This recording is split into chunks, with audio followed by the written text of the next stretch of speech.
پاک اس کی 16ویں آیت سے لے کر اس کی 18ویں آیت تک ہم نے کلام خدا کو پڑھا ہے اور سنا ہے۔ عزیزو، مسیح یسوع کے لیے ان چھوٹے بچوں کی قربانی جو 2 سال اور یہاں 2 سال سے کم عمر کے بچے تھے، جنہوں نے مسیح کے لیے اپنی جان کی قربانی دی، اور آج اس موضوع کو اپنے دور کے ساتھ میں ریلیٹ کروں گا۔ آج یہاں پہ جتنے لوگ بیٹھے ہیں اپنے گھروں کے اندر رہنا زیادہ پسند کرتے ہیں، مسیح کے لیے اپنی چیزوں کو قربان نہیں کرتے، اپنے آپ کو اس کی حضوری میں پیش نہیں کرتے۔ یہاں پہ بڑی فیملیز بیٹھی ہیں، گھروں کے اندر موجود ہوتے ہیں، مگر خدا کے پاس آنا پسند نہیں کرتے۔ یہاں پہ بڑے خاندان ایسے ہیں جو خدا کے ساتھ کیا کرتے ہیں، مذاق کرتے ہیں۔ They meet to other relatives but don't want to meet Lord Jesus Christ۔ وہ خدا سے ملنا پسند نہیں کرتے، مگر دوسرے لوگوں کے ساتھ ان کا ریلیشن جو ہے وہ بہت مضبوط ہو۔ اب یہاں پہ اس ریلیشن کی اگر بات کرتے ہیں تو ان بچوں کا ریلیشن دیکھیں، یہ تو ابھی یسوع کو جانتے تک بھی نہیں ہے، یسوع کو پہچانتے تک بھی نہیں ہے، یہ ابھی پیدا ہوئے ہیں۔ 2 سال اور 2 سال کی کم ایج کے بچے جو لڑکے تھے، انہوں نے قربانی مسیح کے لیے دے۔ آج ہم اپنے روپے پیسے کو پیار کرتے، مسیح یسوع کو پیار نہیں کرتے۔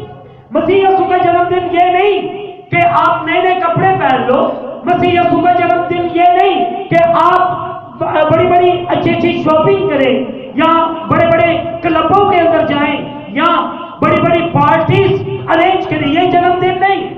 مسیح یسوع کا جو جنم دن ہے، اپنے آپ کو اس کے لیے پیش کریں، اپنے آپ کو اس کی عبادت کے لیے تیار کرنا۔ اگر ہم اس کی عبادت ہی نہیں کرتے تو ایسے کپڑے پہننے کا یا ایسی بڑی بڑی پارٹیز کے اندر جانے کا کیا ہے؟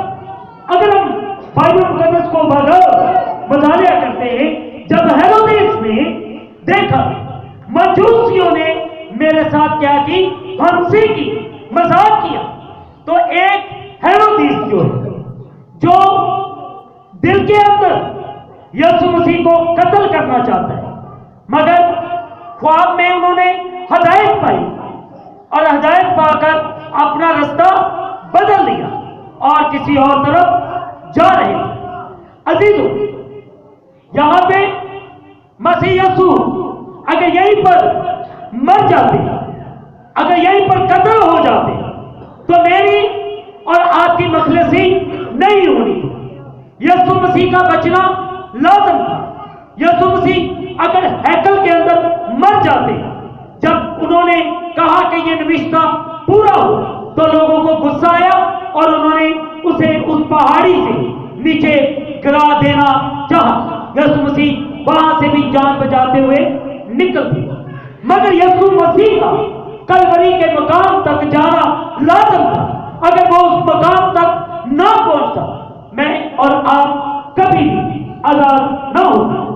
ہم خداوند کے ساتھ ریلیشن نہیں رکھتے، ہم خداوند کے ساتھ اس کی عبادت نہیں کرتے۔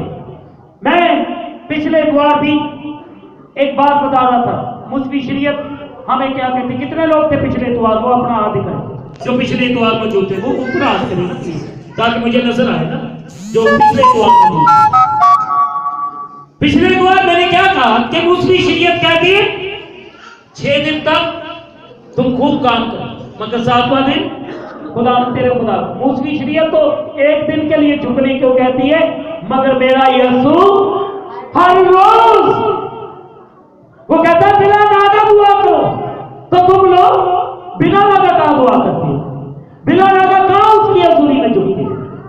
ہم تو مسیح یسوع کی پیروی نہیں۔ ہاں، جب ہم پر مشکل آتی ہے ہم اس وقت بڑے خدا کے چرنوں میں کہ خدا یہ مشکل ٹل جائے، یہ پریشانی چلی جائے، یہ بیماری چلی جائے، اور جب مشکل ٹل جاتی ہے حالات بہتر ہو جاتے ہیں، پھر خدا مجھ سے۔ کبھی صبح کی عبادت جو لوگ اٹینڈ کرتے ہیں ان کو پتا ہے کہ ان سے بھی زیادہ رش ہوتا ہے. جتنے لوگ یہاں پہ بیٹھے ہوئے ان سے کہیں زیادہ رش ہے. صبح کی ڈیلی جو لوگ صبح سویرے اٹھ کر خداوند کے نام کو جلال دیتے ہیں. آج کل کے دور میں لوگ اپنی آپ کو خدا کے چرنوں میں جھکانا نہیں چاہتے, اس کے چرنوں میں آنا نہیں چاہتے, اس کی عبادت کرنا ہی نہیں چاہتے. اگر کرنا چاہتے تو اپنی ضرورت کے لیے, اپنی پریشانی کو دور کرنے کے لیے. ادروائز ہم خدا کے چرنوں میں کرنے کیا چاہیے؟ ہمیں تو جب کسی چیز کی ضرورت ہوتی ہے, جہاں ہمیں بیماری سے شفا چاہیے, یا ہمیں مشکل سے رہائی چاہیے, دکھ سے رہائی چاہیے, یا ہمارے گھروں کے اندر جب کبھی سسٹم خراب ہو جائے تو پھر ہم خدا کے چرنوں میں آتے. ادروائز ہمارا دل ہی نہ چاہے ہم خدا کی عبادت کریں. اگر وہ ہمیں اتنی دولت دے دے, ہمارا کیا دل چاہے ہم تو ایسے ہی شرط کریں, کبھی لبرٹی میں جائیں, کبھی کیا کہتے ہیں فورٹریس جائیں, کبھی انارکلی جائیں, کبھی چمن کی آئس کریم کھائیں. کیوں؟ پیسہ بہت ہے. جب پیسہ ختم ہو جائے گا پھر ہم خدا ان کے پاس آئیں. جب ایسے عشرت کر لیں گے جس طرح مصرف بیٹے نے کیا. مصرف بیٹے نے کیا کیا؟ جب سب کچھ لٹ گیا, سب کچھ ختم ہو گیا, تو پھر کہاں آتا ہے اور اپنے باپ سے کیا کہتا ہے؟ اے باپ, میں آسمان کا اور تیری نظر میں گناہ گار ہوا, اب میں اس لائق نہیں رہا کہ تیرا بیٹا کہلاؤں. آج ہم اس وقت بڑا رونا روتے ہیں, آ کر اس کے گھر بڑا رونا روتے ہیں. ہم کہتے ہیں ہم ایسے ہو گئے, ہم ایسے ہو گئے, اور جس وقت اس کی عبادت کرنی چاہیے اس وقت نہیں کرتے. خوشی میں جب ہمیں خوشی ہوتی ہے اس وقت ہم اس کے سامنے جھکنا نہیں چاہتے, اس کی عبادت نہیں کرنا چاہتے, اور ہم اس کے چرنوں میں نہیں آنا چاہتے. یہی وجہ ہے کہ آج ہم طرح طرح کی